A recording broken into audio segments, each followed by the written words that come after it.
Hey everybody, welcome back to When Harry Met Board Games, where we feed our people with relatable content and our victory condition is your satisfaction.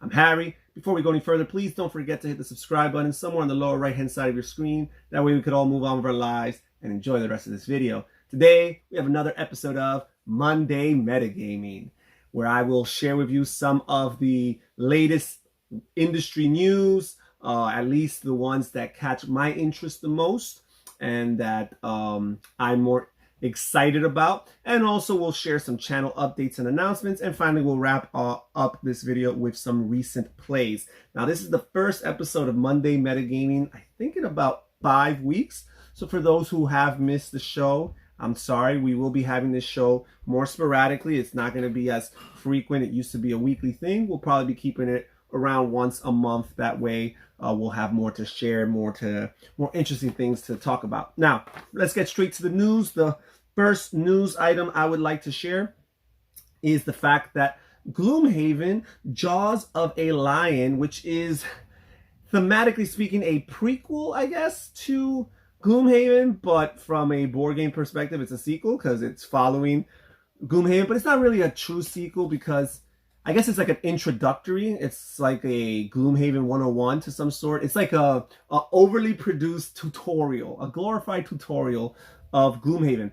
But I think the idea is neat. It looks like all the adventures, mind you, I've never even played regular Gloomhaven, but I'm very interested in Gloomhaven and trying this out. And I think the idea of having an introductory tutorial type of game to play it, and the idea that your adventures are contained within a storybook adventure book where all of the different scenarios and the different layouts are all just right there in a small contained form. I think that sounds really, really cool. So I am highly intrigued about this idea. I think it's going to come out in July, and it's going to be, I think it's going to be a Target exclusive for like the first month or so. And then after that, I guess it'll be released to other distributors. I'm not too certain.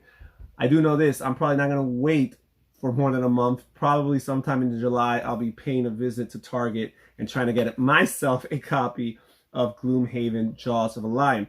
And the other news item, there's only one more that really caught my attention, is the announcement that Queen's Games is going to be releasing a series, a Steffenfeld series called Steffenfeld Cities or something along those lines, where it's going to be publishing different games of Steffenfeld. It sounds like mostly reprints of older games that have gone out of print, where some sort of city is highlighted or what have you.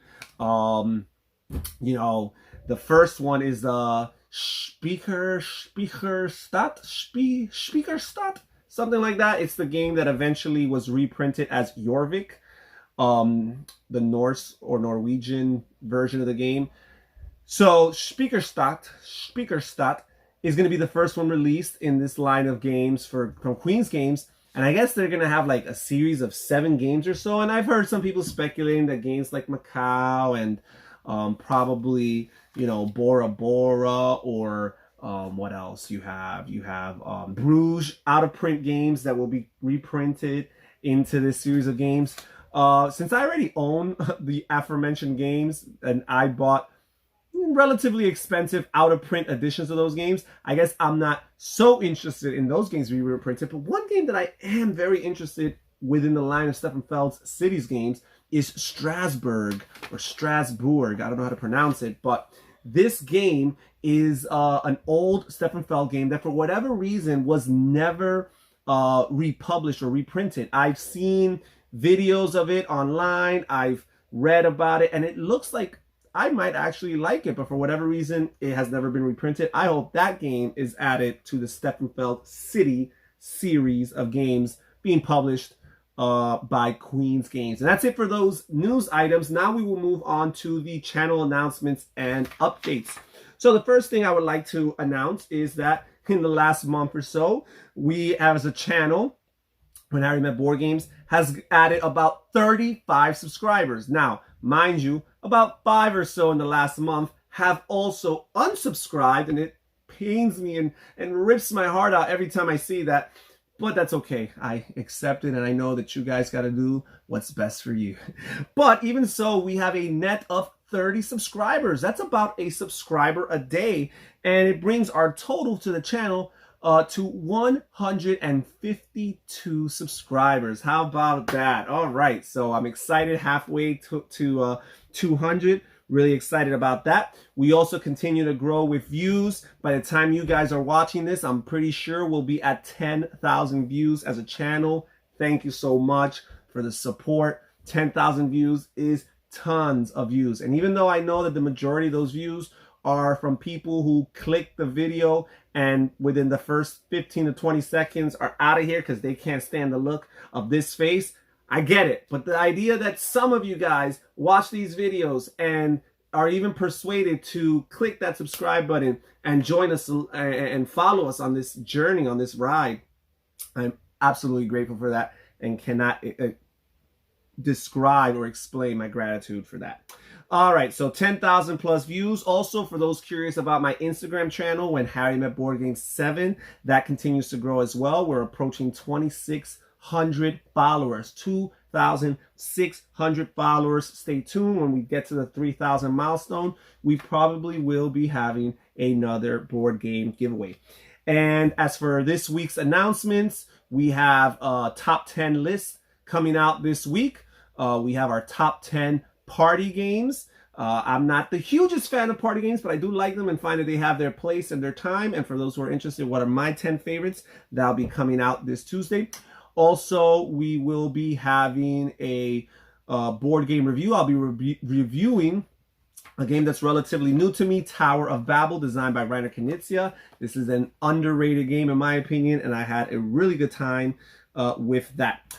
And that is pretty much it. Oh, a really big announcement. This Thursday, I'm hoping, fingers crossed, to be having my monthly, I'm trying to make it a monthly, Q&A live stream. So for those who have some time, I'm thinking about making it this Thursday. I'm thinking sometime after 5 p.m. Eastern time.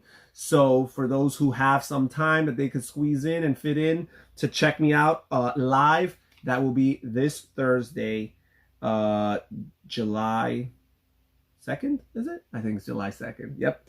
All right. Well, that is it for the announcements. Now let's get to some recent plays. So obviously it's been a big month. Lots of games have been played, but I'm just going to focus on the new games that I've played in the last month or so. And even that is quite the handful. So first, let's start with the games I played with my wife. My wife and I played Exit, the Pharaoh's Tomb, my first experience to the Exit series, designed by Marcus and Inca Brand. And this is an escape room style game. Lots of puzzles, lots of clue giving and figuring this out.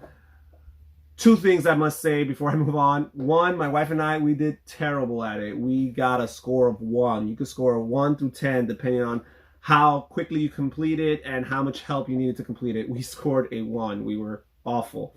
But even beyond that, this wasn't quite what I was looking for. I appreciate the idea, the concept, and can see how for some people this is amazing. And while I do like puzzly games, typically cooperative puzzly games, for whatever reason, this game did not click and resonate with me. So I'm probably never going to play another Exit game.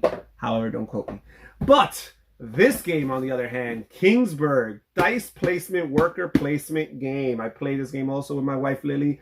Amazing, amazing game. I adore this game. It's already one of my favorites. We played it like 2 times only, and it's already one of my favorites. That's how much I enjoy this game. I enjoy the theme. I enjoy the mechanisms. I still haven't played with the expansion. The base game now, this new edition, comes with the expansion within it.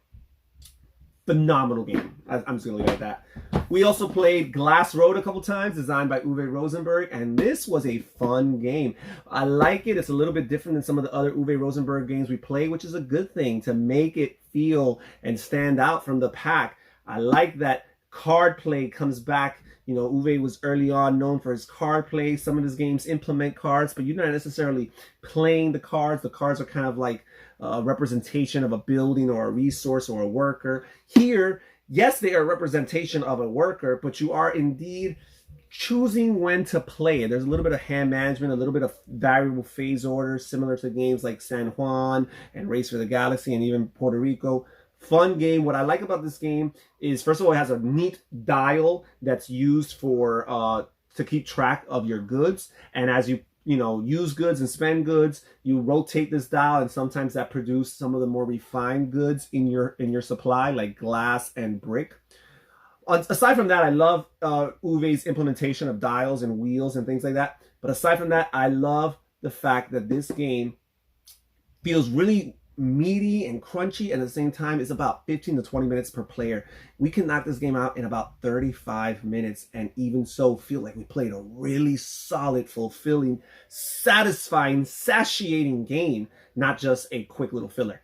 Glass Road. We also, well, I think that's it for the new games my wife and I played. Now let's talk about some of the new games I played with my nephews in the last month. We played Fool by Freedom and Freeze, trick-taking game, really basic, really simple. I guess the catch to this game is that after the first hand, every subsequent hand is going to have a fool who sits out from that hand. So you want to be the fool the least often as possible, because you don't win by necessarily having the most tricks or so on and so forth. You win by being the first player or one of the players to get rid of their hand of cards. And if you're involved in more hands than not, then you will likely be among those players who gets rid of their hand and scores more points, as opposed to being the fool who will play less hands because they'll be sitting out more often, and as a result keep their cards, which will count as negative points towards them, and it'll be hard to catch up. You play this game for several rounds until a certain threshold is scored. Also, what's interesting about this game is you have 4 different suits, but unlike many games, card games, trick-taking games, whatever you want to call them, where the suits have an equal amount of distribution, it's totally different. Each of the 4 different suits have a totally different amount of distribution. So I think the blue cards have the least, and then red and yellow have a little bit in between, and then green, obviously Freedom and Freeze loves green, green has the most. So that's something to keep in mind as you're playing your cards. You know that the blues might be a little bit more valuable because, hey, there's only X amount of them, and then the greens, there's a plethora of them. There'll be lots of them going around the table. So that's something to factor in. Cool, filler. Well, it's a little long for a filler, I would say. But basic, very basic trick-taking game. We also, my nephews and I, played Amun Ray. Love this game. Designed by Rainer Knizia. Oh, man, this has been a great month for new games. I knew I would love this game. I like Rainer Knizia. I like his auction bidding games. And this is like the culmination of his auction bidding system. I feel like Rainer Knizia in the mid-90s and early 2000s, he was working on a couple of systems simultaneously, and in the mid-2000s or so, he finally, hit it and sealed the deal and reached the culmination of these ideas. And this is the culmination of his auction bidding idea. I feel like this game is cool. It's neat. I love the auctioning for the different territories, but again, you do have that area control, not necessarily area majority, but area control is going on, and the management of different resources. Pyramids are a resource for you, and certain spots intrinsically are more worth it than others, but other spots can become more valuable as the game progresses and you add more pyramids to it. The pyramids will remain in the game, but you have 2 eras. Oh, I can't, it would take me too long to elaborate. Amazing game. We've had so much fun playing this so far, and Ray. Now let's talk about some of the games I played with my friend Andrew. So we have played some of the popular Fantasy Flight living card games. Android Netrunner. I've had this game for a year and a half. I've known the rules of this game for about a year, but I just recently finally pulled the trigger as far as choosing a person, one of my gaming partners that I feel would be able to handle it and would be committed to the continuous play of this game, and that was my friend Andrew. Android Netrunner, originally designed by Richard Garfield. The newer edition or development was done by Lucas Litzinger, and this game is phenomenal. I love Magic the Gathering. It's a great game. I think I like this even better. It took us a while to figure it out. We got some rules wrong the first couple of times we played it. We played this 7 times in the last month. Phenomenal game. And then we also played Game of Thrones, the card game. And I don't know much about the intellectual property. I actually just started watching a few episodes. More than anything, to be familiar with it for the background. Honestly, I've never really been crazy about watching that show. I know it's very, very popular. But I've watched it. It's been okay. I've enjoyed the first couple episodes okay. And it gives me a little bit of background to be able to connect and relate to the different characters here. This game is really cool. I'm going to say it's not as good as Android Netrunner in my humble estimation, at least not out of the box. But so far, or at least not the starting factions, we played with the Stark House, House of Stark, and House of Lannister. But so far, we've had some fun with it. We've played 2 really good games of this game. I'm looking forward to exploring the mechanisms of this game as opposed to Android Netrunner, where I played 7 times. This one I've only played twice. I'm looking forward to exploring the mechanisms of this game, but I like the card play. I like how you choose different plots that are kind of tied into like thematic, events that happen throughout the course of the series and the books. And you have characters that you connect with and resonate with and give you different abilities and all that stuff. And you have like 3 different spheres in which characters are attacking or engaging or encountering one another. I think that's neat, just even managing that economy, managing all those spheres. Really cool. Game of Thrones, the card game. Also, with my friend Andrew and my wife Lily joined us for this, we played Steam. Nice train game where you're building routes throughout the map of either whatever map it is, Germany, New England in North America. You've got, you're building these routes and you're trying to connect major cities from one another. You're trying to grow, small cities or small towns into bigger cities. And you're trying to build the most efficient network of rails that connects all these cities, connects to these network of cities. So you could, deliver goods to different cities and collect points by using more rails. The longer of a network you have and the more you use that network to travel from one city to another, the more points you collect. But you're managing your finances tightly. You're getting into debt early on in this game, and you're hoping to not get into too much debt and eventually start climbing up and getting into the positive, making some money, and therefore accruing lots of points. Managing that system, that balance, because when you score, you got to choose, do I get points or do I raise my income level? Tough choice, finding the right balance. It is key. You're also having a little bit of a, not an auction. Well, you can auction for turn order early in the game, but throughout each round, there's priority in turn order that changes, and you're choosing the different actions that each player can possibly choose and benefit from. Really fun game. We had a great time. And with my friend Andrew, but this time joined by our friend Junior, we played Libertalia. Cool game. This is lots of people's alternative to Citadels. We only played it one time. I see the potential. I see the promise. I do like Citadels, but I like this game too. I feel that there's a wide range of cards to work with because there's 30 different characters that could potentially be in the game as opposed to Citadels that has 8. And you as an individual are always going to be picking 3 or so, right? As opposed to Citadels, or 6. You're going to be picking 6 in each round. As opposed to Citadels where you only pick 1. So it feels a little tough and all that. Plus, you can also play the same characters as your opponent on a given turn, unlike Citadels where you will not have 2 of the same character, right? Fun little pirate themed game. Look forward to playing it more. Right now, it made a decent first impression. And finally, the last new game I played this month with my friend Junior. We played 1960, Making of a President, designed by Jason Matthews and Christian Leonard.